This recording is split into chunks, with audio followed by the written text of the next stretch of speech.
Whoa. Oh shit, who is it? It's Chad Marco. Well, I'm in battery saver mode. Can I turn this shit off? Hello, people. Welcome back to the Nightwalk vlog. I'm a little bit I'm somewhere.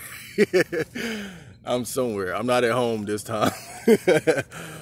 I'm off in the little shopping area. It's pretty early in the morning actually. Just off for like a nice walk. I gave Friender a bath, cleaned up, and I said, you know what? I got some shit I want to talk about. I'm sure you guys have heard, right, by now that I believe his name is Kentaro Miura. Kentaro Mirata. I'm bad with those Japanese names. But the creator of the anime / manga Berserk has passed away.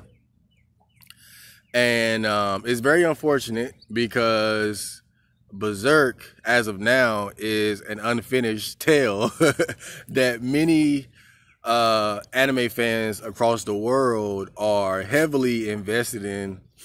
If you guys don't know, Berserk is it's this dark fantasy manga / anime. I don't know whether to call it a manga or anime. I don't want to always say manga / anime. We're gonna call it anime.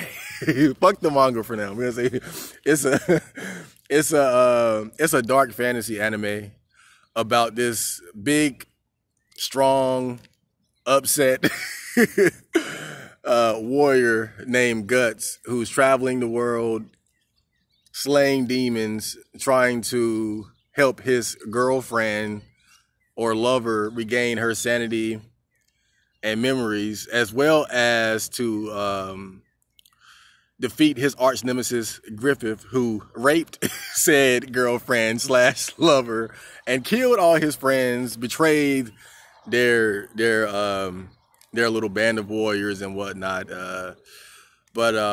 Yeah, it's basically like a fantasy world kind of story, with demons and monsters, goblins, swordsmen, archers, magic, like Dungeons and Dragons, Lord of the Rings type shit, right? But with anime swag. I'm sure you guys know about Berserk by now. But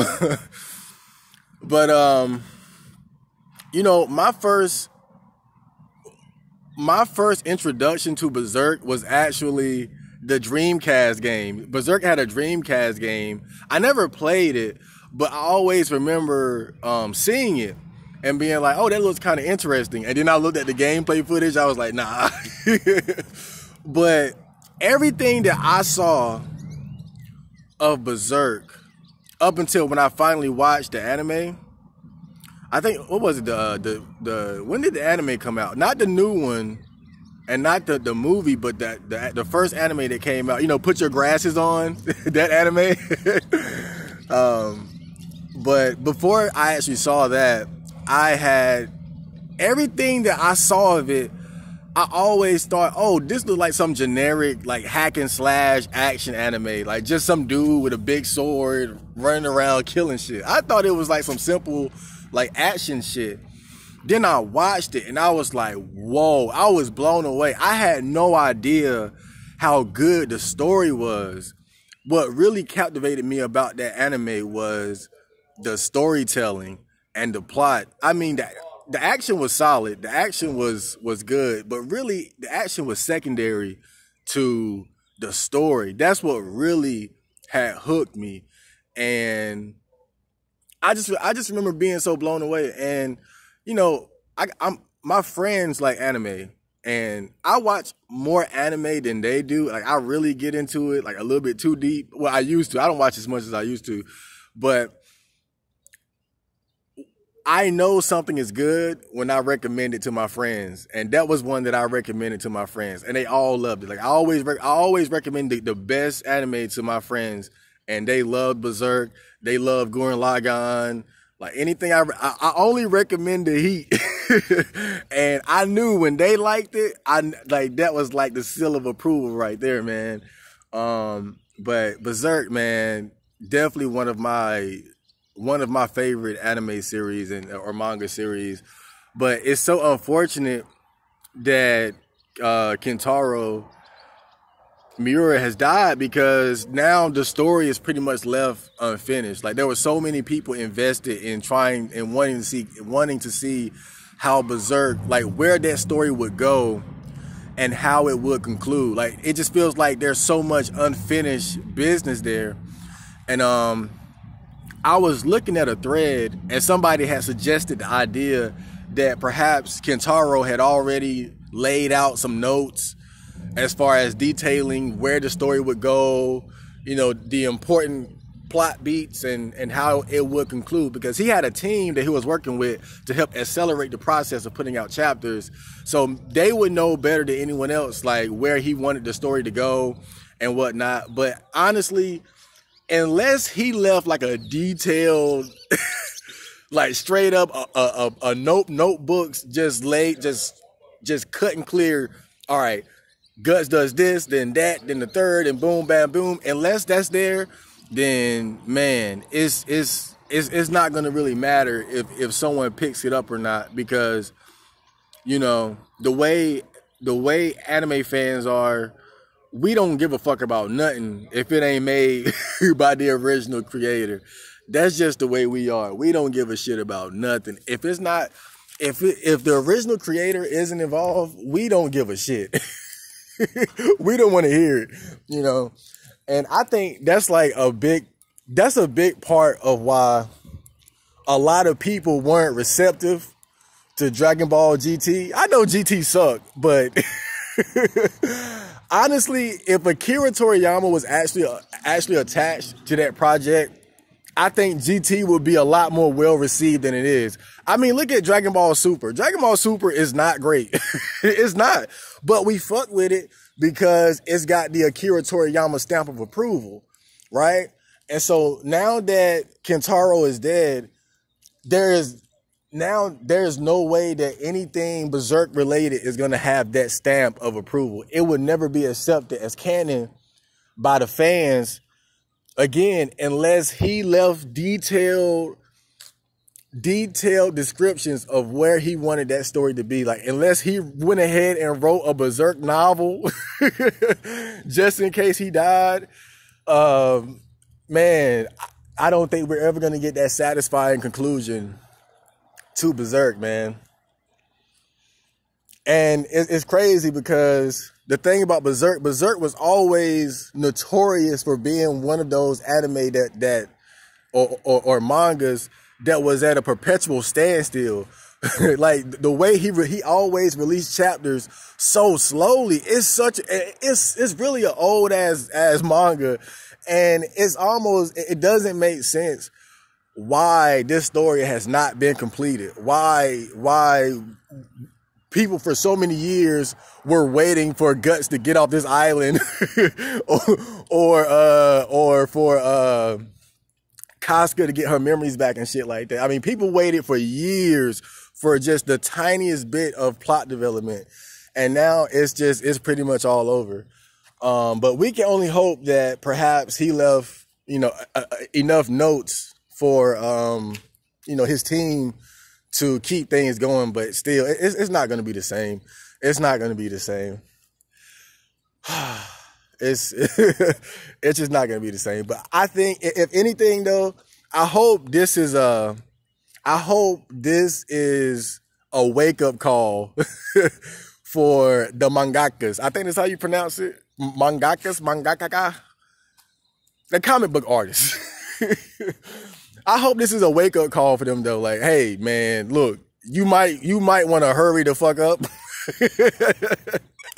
You know, you might want to hurry the hell up and you know, at least write a novel version of the story, right? At least do that. Because really, you got part of what made the process of putting out Berserk chapters so slow was that the art style was so good. I mean, this motherfucker could draw his ass off. I mean, he was one of the best manga artists, period. You know, fuck the storytelling. I mean, that's great, but just his art alone was so detailed And it took a lot of time and effort, for him to draw all those panels, like how detailed they were, and how good the various fight scenes were. And he had to draw all that shit, so you can kind of understand why it took a while. But still, it's a bummer, man. It's a bummer, because this Berserk is without a doubt not just like one of the best manga because of just like over the top anime shit. Like, it had one of the best stories, and that's why it's so unfortunate. Like, if Akira Toriyama died, it's like, okay, that's bad, but at this point, Dragon Ball already hit its peak, and it doesn't need a satisfying conclusion. Dragon Ball isn't that kind of anime where it depended a lot on good storytelling. It was more about just the fights, really. And I feel like with Berserk, it was both. Berserk had both the good fights and the good storytelling. But I gotta be honest too, I always felt like Berserk peaked during the Band of the Hawk arc. In my opinion, some people might disagree, but I always felt like Berserk already peaked. Ever since the Band of the Hawk arc, the story to me just hasn't been as good. It seems like now it's more about the action. I mean, don't get me wrong, I like seeing Guts like travel around the world, slaying demons, and now he got his little his RPG party. He got his little mage. He got his thief, his backup warrior. He got a little team with him. Like, I like that. I like seeing him globe trot and slay and just slaying demons with his new friends and shit like that. Seeing him kind of open up and kind of regain a portion or a semblance of what he lost at the end of the Band of the Hawk arc, when Griffith had betrayed everyone and went full demon mode. Rape. Man. And it was such a dark story, man. I mean, out the gate, it's like, oh, we got Guts, the hero. He was raped as a child. It's like, damn. Like, day one, this nigga just getting raped. Fuck. And at the time, that was actually kind of interesting, because you didn't see a lot of artists give their protagonist a background like that. Oh yeah, like, by the way, he was fucked in the ass as a kid. A lot of artists didn't take it there. I feel like he was really one of the first. And now you look at it, it's so many anime that shit is overdone now. Like, oh, why is he so upset and edgy? Oh, he was fucked in the ass as a kid. You see that shit so much now. It was Legato Blue Summers in Trigun, the Shark character in Gundam Iron Blooded Orphans, that red haired dude in what's that shit? Dead Man Wonderland. It was a character in Blade of the Immortal who was like that. It's like that whole, oh, I was raped as a kid backstory. That shit is so overdone now. What's that new shit? Redo of Healer? He was getting fucked in the ass so that they could get like magic out of it. That whole, oh, I was fucked as a kid, and now I'm mad. It's so overdone. And he was one of the first who used that, though. That's why. And I feel like that was kind of bold, because that's, it's hard to retain your cool points after that. But somehow Guts pulled it off. But it was such a dark fucking story, but that shit was depressing as hell, though, bro. Like, when Griffith got caught after Guts had left, and then they had him in the dungeon for the whole year, and he was just getting fucked up.